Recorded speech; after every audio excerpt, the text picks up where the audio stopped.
अस्सलाम वालेकुम। काबिल साद एहतराम किसान भाइयों और मोअज़्ज़िज़ नाज़रीन, किसान टाइम से मैं हूं आपका मेज़बान नियाज़ खान किरानी और आप देख रहे हैं अपना प्रोग्राम सफ़र मंज़िलों का।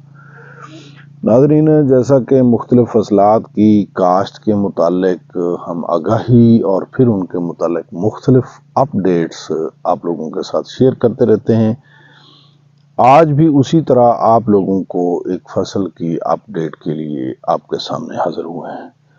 नाज़रीन, आजकल जैसे फरवरी का महीना ख़त्म होने को जा रहा है, मौसम बहार लग चुका है और जो सर्दी वाली फसलात हैं वो ख़त्म होने को हैं और गर्मी वाली की तैयारियां शुरू हैं। सर्दी वाली फसलात जो हैं वो अपने इख्तिताम की तरफ बढ़ रही हैं। अब जैसा जैसा लोगों के पास रकबा खाली है, ज़मीन खाली है, तो वो फिर ऐसी फसलात काश्त कर रहे हैं जो आने वाले वक्त में उनके लिए बेहतर नफ़ा बख्श हो। तो आज चूंकि हम एक वीडियो में पहले भी बता चुके हैं कि चारे वाली मक्की अगर काश्त करना चाहें तो उसके लिए आप लोग ये अपना तखमीना लगा लें कि अगर चारे वाली मक्की में आप पाक अफगुई काश्त कर रहे हैं तो फिर आप तखमीना लगा लें कि गंदम के तैयार होने से 45 दिन पहले उसे लगाएं, ताकि जब गंदम तैयार हो तो उधर से वो पाक अफगुई तैयार हो जाए और उसको रेट अच्छा लगेगा। इसी तरीके से अगर कोई दूसरी मक्की लगा रहे हैं, सुर्ख उस वाली लगा रहे हैं, बीज वाली, तो उसके लिए 55 से 60 दिन का मार्जिन रखें। लेकिन अब सवाल एक और पैदा होता है कि चारे वाली मक्की काश्त किस तरीके से करें, कौन सा तरीका उसके लिए बेहतर रहेगा। नाज़रीन, हमने अमूमी तौर पर चारे वाली मक्की के लिए ड्रिल का तरीका जो है ना, उसकी हमने हौसला अफजाई की है और ड्रिल के तरीके को हमारे ख्याल के मुताबिक बेहतर तरीका समझा जाता है।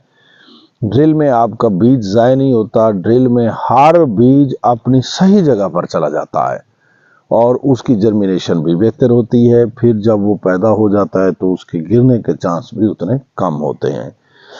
अच्छा, दोस्त किस तरह करते हैं कि दोस्त छट्टा देकर ऊपर से हल चलाते हैं। आज हम इसी तरह के एक मक्की, चारे वाली जो मक्की है, उसके फील्ड में यहाँ मौजूद हैं। ये वैसे अगर हम इसको घुमा के भी देखें तो ये पाक अफगुई यहाँ पर उन्होंने छट्टा किया है और इसकी एक बड़ी मिकदार है, वो सफ़ेद कलर में बीज, ये कैमरामैन आप लोगों को दिखा सकता है।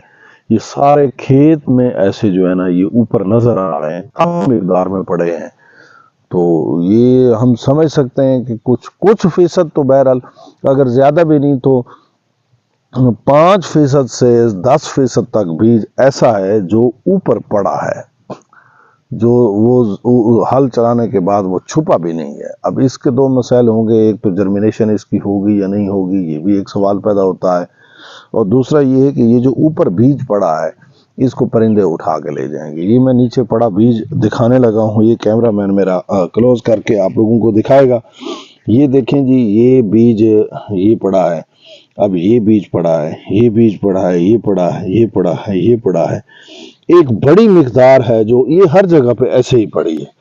ये एक बड़ी मिकदार है बीज की जो इस तरह मुख्तलिफ जगह पर ऊपर पड़ी है, जबकि ड्रिल में ऐसा नहीं होता। ड्रिल में एक ख़ास जगह पर जाकर, वो एक ख़ास डेप्थ पे बीज जाकर बैठता है और वो जो है ना, जर्मिनेशन के लिए बड़ा बेहतरीन रह जाता है। तो नाज़रीन, हमारे ख्याल के मुताबिक अगर आप चारे वाली मकई काश्त कर रहे हैं तो इसमें से तरीका आप लोगों ने जो सेलेक्ट करना है वो ड्रिल वाला तरीका ज़्यादा बेहतर और ज़्यादा कारगर है। ड्रिल वाले तरीके के साथ आपका बीज ज़ाय नहीं होगा, छट्टे वाले तरीके के साथ आपका बीज ज़ाय हो सकता है।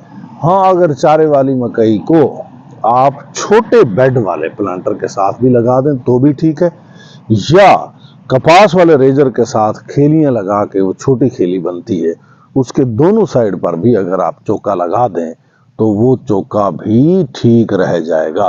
लेकिन आप लोगों का जो छठे का तरीकाकार है, इससे आप लोगों को सही फायदा हासिल नहीं होता। नाजरीन, हम अपने बेहतरीन ख्याल के साथ आप लोगों के सामने हम पेश होते रहते हैं। एक बेहतरीन आइडिया आप लोगों के साथ शेयर किया है, इंशाअल्लाह ताला हाजिर होंगे एक बेहतरीन आइडिया के साथ। तब तक के लिए मुझे और मेरी टीम को दीजिए इजाज़त।